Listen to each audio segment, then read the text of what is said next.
I've always said it was a great big rat. You know the ones. Big as a puppy. A Parisian tourist terrifier. But any rat looks big when you find it lying dead in a box on your doorstep. It makes an impression. I picked up the block of perspex from my desk and leaned back in my creaking leather chair. As you can see, it's probably only about average size, if that. Although it looks much smaller stripped of flesh and fur. The shearing jaws were set in a perfect pincer. The thin spine and the ribs so fine, they wouldn't have looked out of place lying on greasy newspaper with batter scraps and a smear of tomato sauce. The tail trailed through the transparent block, doubling the length of the skeleton and, I had always suspected, the price of the preservation. And of course, you found out who sent it to you. Oh yes. I started to get a lot of letters shortly after the publication of the first book. They meant a lot to me. In those days mail still generally meant receiving something written on actual paper. Tactile evidence of connections made. They were collected by Nocturandum, my publishers at the time, and dropped off at the flat. I received unreadably large bundles of gushing praise, ego-massaging attention and outraged vitriol. There was quite a bit of erotic fan fiction too, which also often included gushing, massage and various outrages. Sometimes the publishers put them in a shoebox or some similar sized container, so I hadn't thought it unusual that there was a box sitting waiting for me on the doorstep. Lucifer's Gate struck a chord with so many people. Given the subject matter, you can't have been surprised that it appealed to some unconventional types. Oh no. It made my name. Thank God for the unconventional types, the little book-buying loons. Where would I be without them? Not here, that's for sure. The thick burgundy leather of my writing chair creaked as I rocked back and looked around my office. Books and awards jostled for space on the shelves that lined the walls. Skulls featured heavily, as did angular lumps of perspex and glass, but creepy little Kenneth was the only one that combined the two. To be honest, I nearly soiled myself when I looked inside the box. The weight of it felt odd, but it looked a bit like something you might put a cake in. I opened it on the kitchen table, anticipating nothing more horrifying than impending cake-fueled self-loathing. When I lifted the lid, I shrieked like a BG.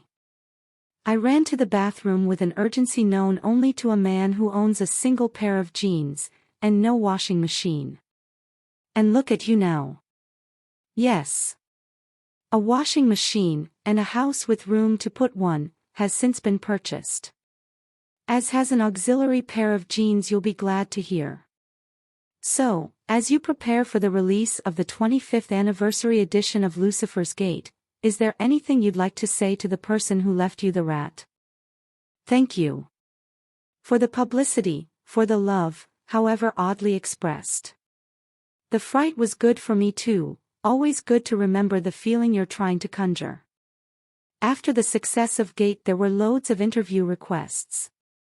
My rat anecdote got rolled out a good few times. It spread like the plague. Well-meaning fans seemed to think it was an invitation to deliver cadaverous creatures to the publisher's office. So, I am actually thankful, but not so much for the copycats. Or the copyrats. I spun in the chair and looked at the screen on my desk.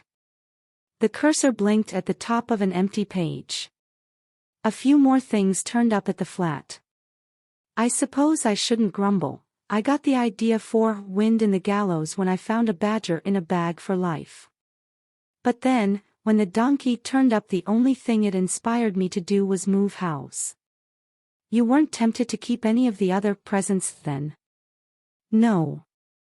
I suspect that most of the deliveries were made by misguided fans, but I never warmed to the idea of returning home to find a stiffened squirrel protruding from the letterbox.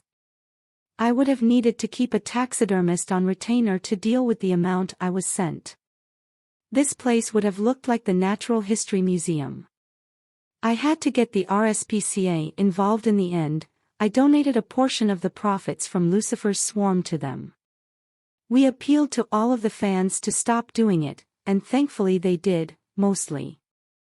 The bandwagon stopped rolling before it ran over any more innocent critters. My agent still occasionally gets a hamster in a jiffy bag, but the advent of social media seems to have given the fans a less visceral mode of self-expression. Anyway, none of them had the impact of that first one. I looked back at the long cuboid of perspex suspending the skeleton. She had laughed when I told her I had named it Kenneth. She had approached the desk hours after the signing had started. It was not my first book signing, but I was still stunned by the sight of people assembling to meet me, to buy something I had imagined. The queue had stretched out of the bookshop and down the busy high street. Some of the fans had come in costume. Homemade versions of my own characters filed past me. The pile of books, Lucifer's Patent, the third in the trilogy, had steadily shrunk, carried away by the protagonists made real. I smiled and shook hands, accepted requests for dedications ranging from the mundane to the surreal. Some of them had been downright obscene. One beaming fan had asked for a very specific message to be written into a speech bubble above a skillfully drawn cartoon of yours truly and themselves in a biologically implausible position. I had initially demurred, only to be immediately presented with an undecorated copy to sign. Their beam didn't even flicker, and I had no doubt that the image would be added to this copy later, putting my biggest fan back into their desired context. Bested, I'd signed the first copy too, embarrassed but secretly flattered. I was still happy to be there, but was beginning to tire by the time she got to the front of the queue. I've recalled the sight of her cautiously approaching the table many times over the years. She wasn't in costume. I barely have any recollection at all of what she was wearing. I remember the way she held the book, clamped to her chest under folded arms. She smelled of cold air and hygiene. A sharp, black tattooed line poked out beyond the edge of her cardigan, or was it a coat, or a shirt, and crept along her collarbone. I wondered where the line went, why it was there. She looked at me so earnestly that I had not doubted her for a second when she admitted that it had been her that left the rat on my doorstep all those years before. She was nervous, she was sorry. She had explained that it had been a difficult time for her, a time that my books had helped her navigate. It was meant as a gift, and one that had made perfect sense to her, at the time. I smiled. I told her the story of my reaction on discovering the contents of the box.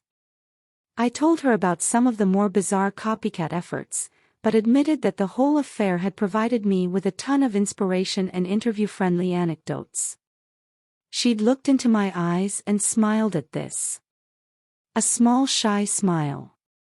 She was astonished to learn that the preserved skeleton now kept me company as I wrote, and she said that she could think of nothing better. The shuffling queue behind her broke the spell of the moment.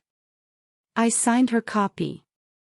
To Alexandra, thanks for the inspiration. Love, Edgar Clay. It was the best I could do at the time, but she laughed, kissed the book and disappeared through the crowd. You're looking very well, if you don't mind me saying. Oh, well, thank you very much. I shifted in my seat, leaving the bookshop in its own decade and returning to my writing room. The money from the film rights has funded a much-needed personal trainer. I should write a character based on him. He's a demon who is summoned by an ancient rite involving the consumption of pies. He turns up and inflicts pain and expects me to pay for the privilege. He tortures me by looking better than I will ever look, but forcing me to keep straining to emulate his own unachievable levels of vascularity.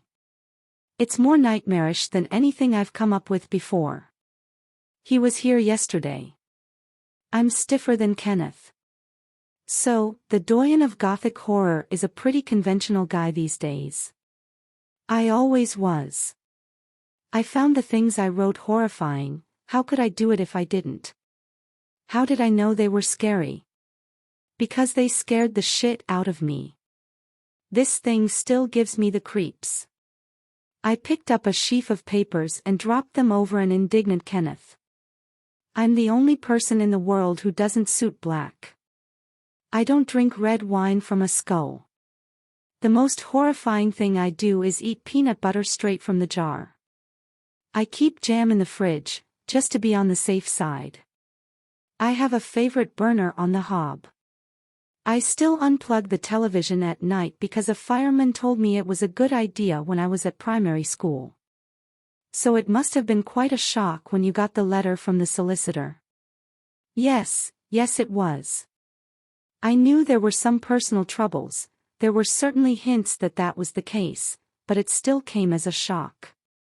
As you know, there were rumors that you had reacted badly. That you had experienced some difficulties yourself. Oh, I can understand perfectly how the rumor of my illness got about.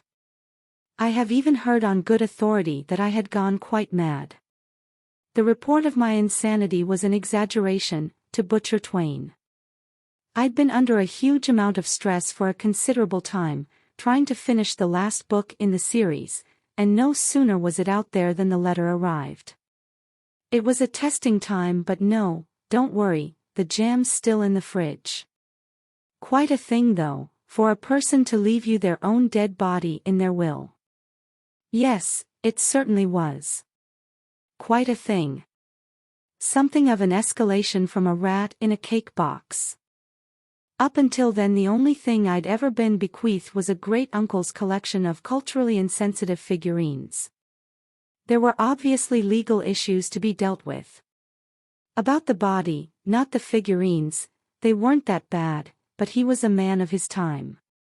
I looked again at the cursor winking at the top of the empty white screen. Becoming the custodian of the corpse of a deceased fan was quite a responsibility. I'd felt obliged to honor what had been requested in the will, it seemed rude not to. Mind you, the preservation was a bit more complex than getting a taxidermist to put Canis in perspex. Still, all's well that ends well. Here we are. You've got money, fame, critical acclaim and love. Unending love. But you've paid a price. A high price. So, was it worth it? I'm really not sure, what do you think? I said, looking across the desk to where Alexandra sat stiffly posed in her own leather chair. She stared glassily back, but seemed to have nothing more to say. I looked at the bluing line that crept along her clavicle. She smelled of cold air and hygiene and always wore a small shy smile.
No, sir, purely focused on helping folks get better without all of that nasty business he was into. Dr. Wheatley nods approvingly. Okay, Albert, if I may. Come with me, and I guess, welcome to Arkham. The two men walked down a corridor with doors every 6 feet. They would stop and talk about a patient, talk about the particulars about the patient in the room, and then move on to the next. The last one they come to, Drive West picks up the chart and says, "This patient has no name except Fisher." Has no one claimed him? No. But that's not the strange part. He was found some 20 years ago, wandering the streets of Gainesville, Florida. His shoes had been walked in so long that his soles were worn out, completely. Dr. Wheatley continued, all he had on his person was a crumpled bus ticket from a town called Arcadia, and a watch with a broken face and dial, but was inscribed on the back, Fisher. Is he violent? Oh God, no, he just sits in there and says over and over again.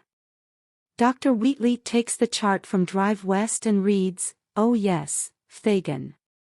Cthulhu Phagan. The two men peer into the room, and the man known as Fisher stares back through them with an empty gaze, with his mouth quietly mouthing the words. Cthulhu Phagan.